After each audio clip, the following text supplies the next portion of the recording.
everybody, I'm here with Sierra. She's one of my middle school students. Hi Sierra. Thanks for coming today. So we're going to be painting together. We're going to be doing a Maud Lewis painting. Maud Lewis was born in Nova Scotia in 1903. Sierra, do you want to show us a picture of Maud? Can you hold that picture up? She's right there. Oh. There we go.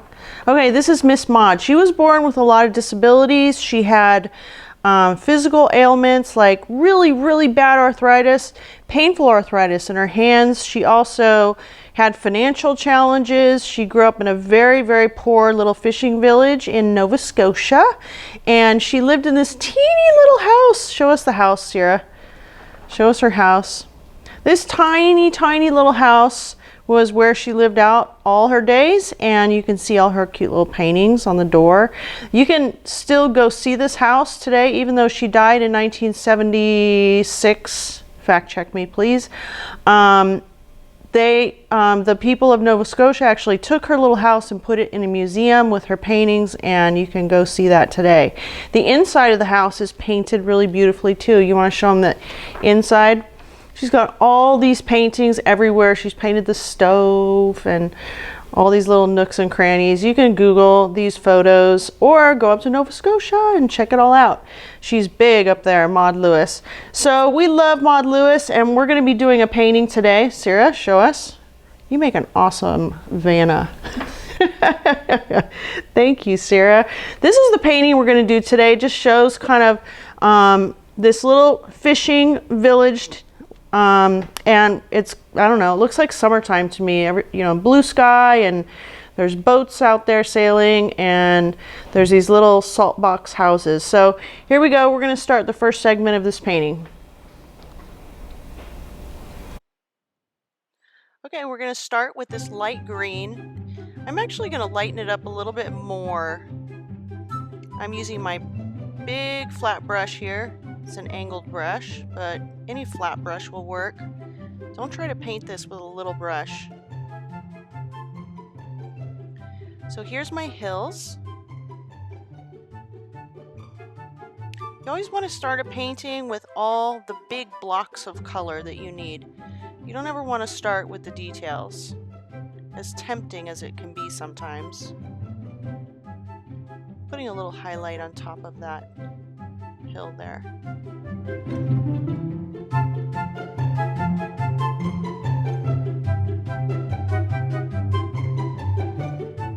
All right, it's looking good, Sierra. I'm going to paint this little peninsula. It's farther back in the distance, so it's going to be higher up in the picture frame.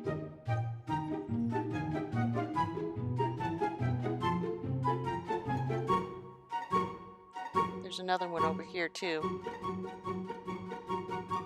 All right, we're jumping ahead a little bit. We're painting our sky, and I left a little bit of a wiggly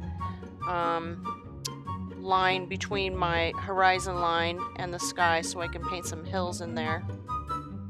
And we went ahead and painted the water and just put some reflections with white in the center.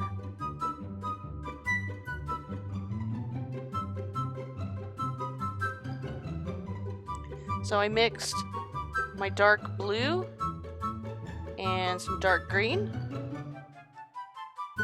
for these hills that are far in the background. They're behind all these light green hills, so they're going to be darker and silhouetted against the sky.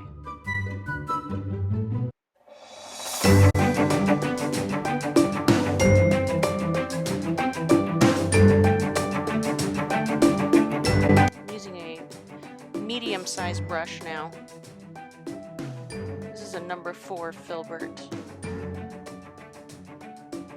Filbert is the flat brush that has the rounded corners.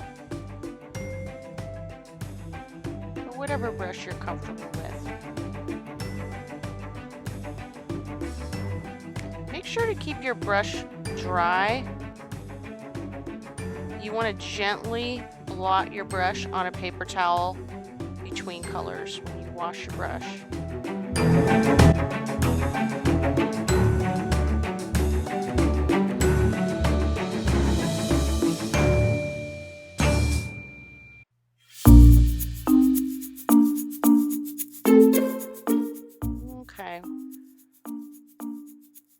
start painting some buildings. You can paint them whatever colors you want. You can paint as many as you want. We'll show you a different view now. So they look a little funny right now because I don't have roofs on them, but here we go. I'm going to paint a red roof on this little white house. I feel like this white house with the red roof that's toward the center of the painting is the focal point.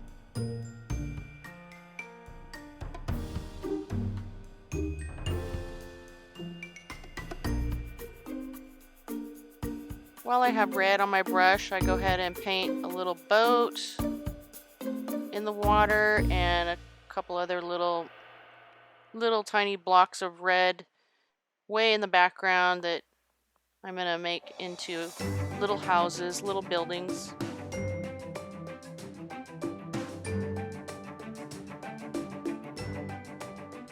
I'm painting a tree trunk now. I've got this dark brownish black color.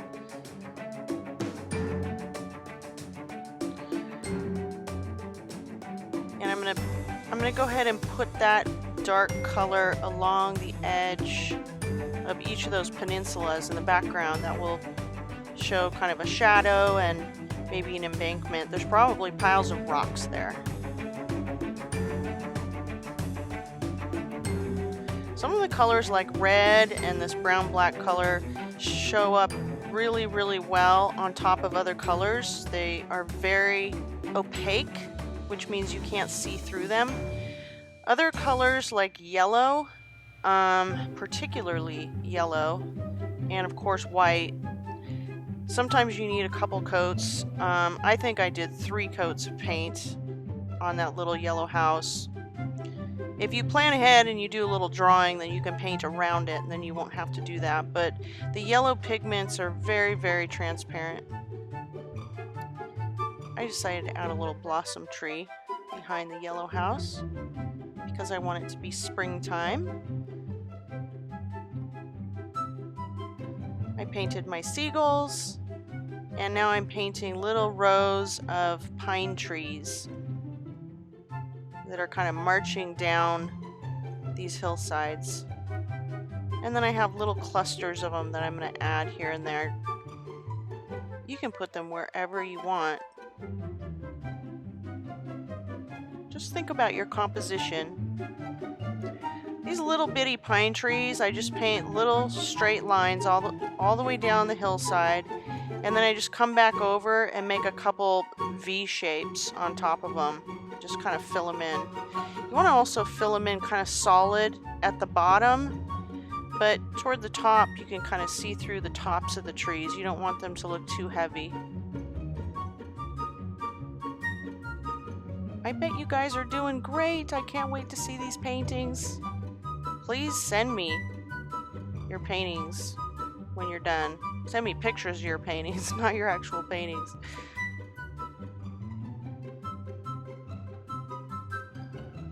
Now just little details. That little dock back there. Little houses, little roofs.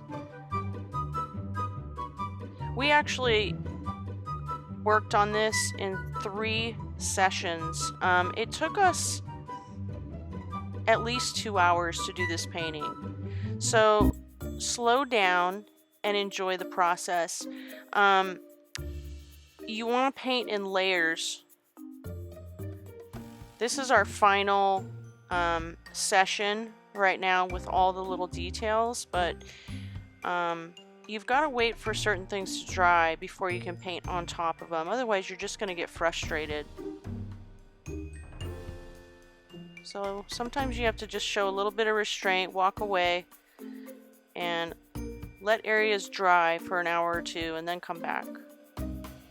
That's it. I signed it. Thanks so much, everybody. Enjoy the painting, and let me know how it went. I'd love to see pictures. Bye.